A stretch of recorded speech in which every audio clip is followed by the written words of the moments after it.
प्यारे दोस्तों, मेरे प्यारे साथियों, अब हम लोग यहाँ पे नेक्स्ट प्रॉब्लम के ऊपर बात करने जा रहे हैं जो कि आपका बोर्ड के पेपर में इस साल आया था। और ये है आपका प्रॉब्लम नंबर 8। अब प्रॉब्लम नंबर 8 में ये कहा जा रहा है कि एक फंक्शन है जो कि आपका 4x³ minus 18x² plus 27x-7 है।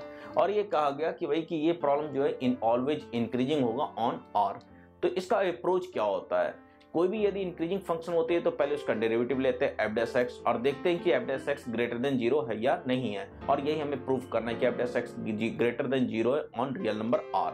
तो सबसे पहले f' लेते हैं, तो 4x³, तो 4 बाहर रहेगा, x³ का डिफरेंशिएशन 3x², तो ये 12x² हो गया, माइनस 18 बाहर आ गया, x² का डिफरेंशिएशन 2x, इसलिए हो गया आपका 36x, प्लस आएगा 27 बाहर आएगा और x के रिस्पेक्टिव डिफरेंशिएशन 1, 7 एक कांस्टेंट क्वांटिटी, इसलिए इसका डिफरेंशिएशन 0 हो गया। तो दिस वे हमने ये f' ले लिया। अब इसमें से 3 कॉमन ले लेंगे तो आएगा 3, ब्रैकेट में आएगा 4x² माइनस 12x प्लस 9, जिसको आप लिख सकते हैं 2x माइनस 3 का होल स्क्वायर। ऑब्वियस बात है, ये क्वांटिटी हमेशा पॉजिटिव होगी या ग्रेटर देन इक्वल टू 0 होगी।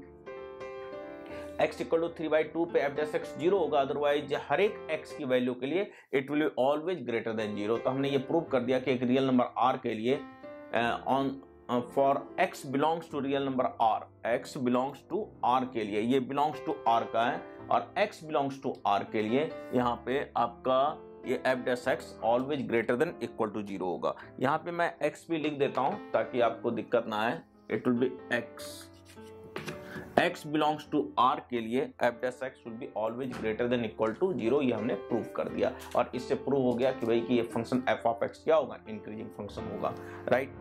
अब अगला क्वेश्चन ये कह रहा है कि एक वेक्टर इक्वेशन निकालने एक लाइन की which is passing through the point 1, 2, -1, 2, -1, इस पॉइंट से पास कर रहा है और इस लाइन के पैरेलल है। 5 × x - 25 will be equal to 14 - 7y equal to 35z, इसके पैरेलल है। तो सबसे पहले इस स्टैंडर्ड लाइन को हम लोग इस फॉर्म में लिख सकते हैं। दिख रहा होगा आपको, कोई दिक्कत की बात नहीं, आप भी खुद लिख सकते हैं x - 5 डिवाइड बाई 1/5, क्योंकि जब इसको करेंगे सिंप्लीफाई तो यही आएगा आपका। इस तरह से y - 2 divide by -1/7, z divide 1/35। इसका मतलब ये लाइन जो है 1/5 i cap minus 1/7 j cap plus 1/35 k cap इसके पैरेलल है, और ये लाइन पास कर रहा है 1, 2, -1 से। तो आपको पता ही है कि यदि एक पॉइंट पता हो और किसी वेक्टर के पैरेलल हो तो उस लाइन का इक्वेशन लिखते हैं हम लोग r vector will be equal to a plus lambda b vector.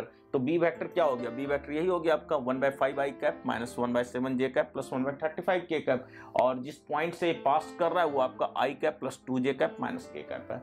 तो इस तरीके से यहाँ पे इस प्रॉब्लम को हम लोग वर्कआउट करेंगे। तो दोनों ही प्रॉब्लम ज़्यादा डिफिकल्ट नहीं है, आसान से प्रॉब्लम है और इसमें ज़्यादा टाइम भी आपका नहीं लगेगा, राइट।